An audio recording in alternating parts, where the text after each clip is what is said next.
A paz do Senhor, conectados na lição, chegamos aqui na 7ª lição do 4º trimestre, hoje com foco na ética cristã na vida acadêmica. Sua interação é muito importante. Deixe seu like, seus comentários e compartilhe com seus amigos e familiares, seja um canal de bênção a outras pessoas. Minha oração é de que o Espírito Santo de Deus possa encontrar espaço e liberdade para atuar em sua vida, por sua vida e através da sua vida, de forma que seja agregado não apenas conhecimento, mas experiências positivas que vão te impulsionar a ir mais longe. O texto bíblico de referência para a temática ética cristã na vida acadêmica está em Romanos, capítulo 12, versículos 1 e 2. Rogo-vos, pois, irmãos, pela compaixão de Deus, que apresenteis o vosso corpo em sacrifício vivo, santo e agradável a Deus, que é o vosso culto racional. Por isso, quem resiste às autoridades, resiste à ordenação de Deus, e aos que resistem trarão sobre si mesmo a condenação. O versículo do dia está em 1 Coríntios, capítulo 10, versículo 31. Portanto, quer comais, quer bebais, ou façais qualquer outra coisa, fazei tudo para a glória de Deus. Na verdade aplicada, o pastor César Pereira diz: a vida acadêmica traz vários desafios, mormente no campo da ética e da apologética, ou seja, da defesa da fé cristã, frente à defesa de um estilo de vida desregrado e ímpio que muitas vezes se vê dentro das instituições acadêmicas. De acordo com pesquisa realizada em 2016 pelo Instituto Lifeway Research, 70% dos jovens que frequentam a igreja enquanto estão no ensino médio abandonam a fé cristã ao entrar na faculdade, tendo em vista o choque de realidade com a qual se deparam, as tentações, as mudanças, as descobertas, o crescimento intelectual e a ampliação dos relacionamentos que desafiam os jovens cristãos e colocam à prova os valores éticos e morais da vida cristã. Destes 70% que abandonam a fé ao entrar na faculdade, apenas cerca de 46% se reconciliam com o Evangelho após a formação, após estarem já com a vida encaminhada. Enquanto que 24% não conseguem retomar a vida cristã. Ou seja, a cada 100 jovens que frequentam a igreja durante o ensino médio, 24 deles não conseguem retomar a vida cristã após a faculdade.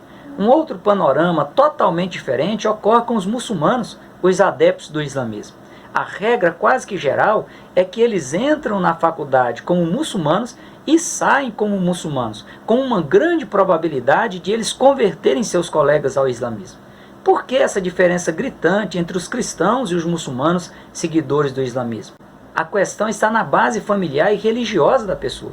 Dentro do islamismo, a cultura muçulmana é muito rígida quanto à formação religiosa dos filhos que, desde pequeno, eles são submetidos aos ensinos e às práticas do islamismo. Já na cultura cristã mundanizada, como se observa, os pais não valorizam como deveria a formação religiosa dos filhos. Eles abandonaram a exigência bíblica descrita em Deuteronômio, capítulo 6, versículos 4 a 9. Ouve, Israel, o Senhor nosso Deus é o único Senhor. Amarás, pois, ao Senhor teu Deus de todo o teu coração, de toda a tua alma e de todo o teu poder. E estas palavras que hoje te ordeno estarão no teu coração, e as intimarás a teus filhos, e delas falarás assentado em tua casa, e andando pelo caminho, e deitando-te, e levantando-te. Também as atarás por sinal na tua mão, e te serão por testeiras entre os teus olhos, e as escreverás nos umbrais de tua casa e nas tuas portas. O Shema judaico, que está em Deuteronômio, capítulo 6, versículo 4, ouve, Israel, o Senhor nosso Deus é o único Senhor, ele era recitado no mínimo 2 vezes ao dia pelos judeus, como forma de fixação dessa verdade absoluta. Um adolescente com 12 anos de idade tinha que recitar o Pentateuco, tinha que recitar os 5 primeiros livros da Bíblia de cor. Jesus ele foi um exemplo dessa boa prática, e aos 12 anos de idade ele chegou a impressionar os doutores da lei no templo na cidade de Jerusalém. Em Provérbios, número 22, verso 6, Salomão orienta aos pais dizendo: instrui o menino no caminho em que deve andar, e até quando envelhecer, não se desviará dele. Em Mateus, capítulo 19, versículo 14, Jesus, porém, diz: deixai os pequeninos e não os impeçais de vir a mim, porque dos tais é o reino dos céus.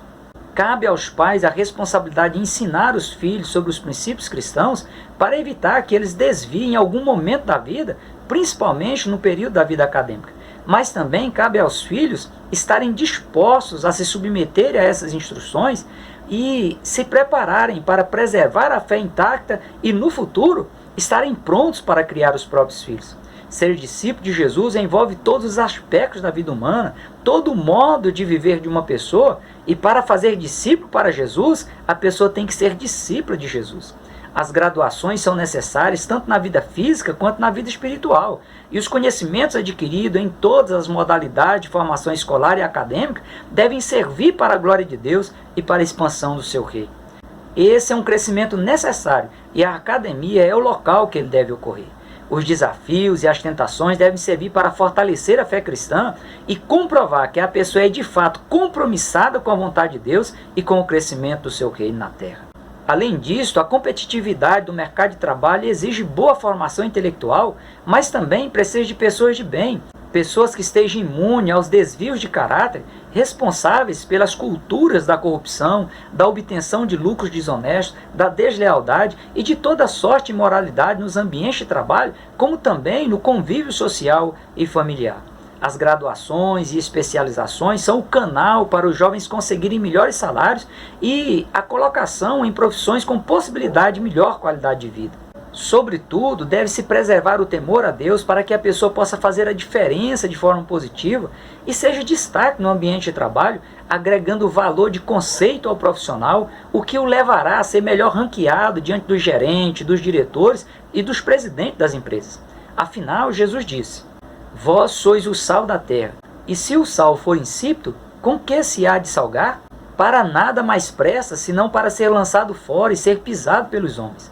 Vós sois a luz do mundo, não se pode esconder uma cidade edificada sobre o monte, nem se acende a candeia e se coloca debaixo do alqueiro, mas no velador, e dá luz a todos os que estão na casa. Cada pessoa deve buscar a direção de Deus quanto à sua formação acadêmica, quanto às especializações, aos mestrados, aos doutorados, aos pós-doutorados que irá entrar e concluir, pois trata-se de um projeto a longo prazo. Uma graduação pode levar de 3 a 10 anos, a depender da área de estudo que a pessoa escolher. As especializações duram de 6 meses a 1 ano e meio. Os mestrados duram em média 2 anos. Os doutorados duram de 4 a 5 anos. É importante que a pessoa faça testes vocacionais para descobrir o seu perfil e evitar iniciar um curso e paralisar a sua faculdade, perdendo aí tempo e recursos financeiros na sua formação, além de gerar estresse emocional e psicológico na pessoa. Iniciar algo e não concluir provoca um efeito negativo muito forte e pode levar a pessoa a deixar de ter iniciativa, desistir de tentar de novo e imaginar que nunca consegue terminar algo e que por isso não vai começar algo novo. A direção de Deus buscada em oração, jejum e no estudo da palavra de Deus facilita as escolhas humanas, tornando essa tarefa muito mais leve. O pastor César Pereira ressalta o fato de que, dado a influência do meio social, é comum as pessoas buscarem formação acadêmicas mais fáceis de serem concluídas ou que dê retorno financeiro maior ou mais rápido. Essa questão pode ser uma armadilha que, se a pessoa cair nela, pode ter comprometido o seu futuro profissional. É preciso se descobrir a vocação da pessoa e, na dependência de Deus, focar nos estudos de forma séria e comprometida. Lembrando sempre que a vida dos discípulos de Jesus deve servir aos propósitos de Deus, como está no versículo do dia em 1 Coríntios capítulo 10, versículo 31. Ou a pessoa se compromete com os estudos, ou ela perderá tempo e dinheiro, pois não basta ter um diploma nas mãos e ser uma pessoa analfabeta funcional. Se, embora saiba reconhecer as letras e os números, seja uma pessoa incapaz de compreender textos simples, de verbalizar e transcrever seus pensamentos, de realizar operações matemáticas mais elaboradas, de desenvolver atividades que exigem conhecimento teórico. Além da necessidade de se obter conhecimento, não basta tê-los. Cada pessoa precisa aprender a lidar ou a utilizar os conhecimentos adquiridos de forma eficiente. E a forma como o estudante encara os desafios da vida acadêmica contribui ou prejudica a sua formação e o seu posterior desfrute dela. A forma como o estudante lida com o tempo precisa ser adequada para que ele consiga cumprir os prazos de entrega de trabalho, de estudo para as provas e conciliar as atividades diárias. A vida acadêmica é uma oportunidade de treinamento intensivo para se conseguir ter acesso às portas que se colocarão à frente da pessoa e para que a pessoa desenvolva suas atividades de forma eficiente. A endocrinologista doutora Eliane Cohen, baseada na máxima de que a pessoa é o que ela come, a doutora diz: você é aquilo que lê. Por isso, busque encher a sua mente com as verdades bíblicas.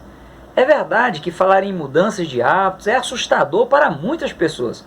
No entanto, a maioria das pessoas precisam mudar seus hábitos, precisam mudar suas formas equivocadas de lidar com as situações nas quais elas se envolvem ou elas estão inseridas.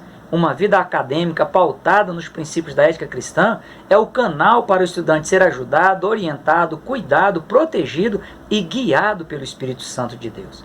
Os desafios da vida acadêmica são muitos, são enormes e podem fornecer riquezas benéficas e maléficas. Cabe ao acadêmico criar uma rede saudável de relacionamentos, desenvolver uma convivência de respeito mútuo e não se deixar ser envolvido e destruído pelas cosmovisões, ou seja, pelas múltiplas visões dos mundos religiosos, culturais e sociais que são totalmente avessos ao ideal cristão. No ambiente acadêmico, o estudante tem acesso aos mais variados conhecimentos e deve lidar com eles como ciência, ou seja, como busca de conhecimento de forma organizada e estruturada. O acesso a conhecimentos contrários aos princípios da ética cristã não pode ser um elemento destruidor da fé cristã, mas um elemento que poderá ajudar a consolidar a fé cristã.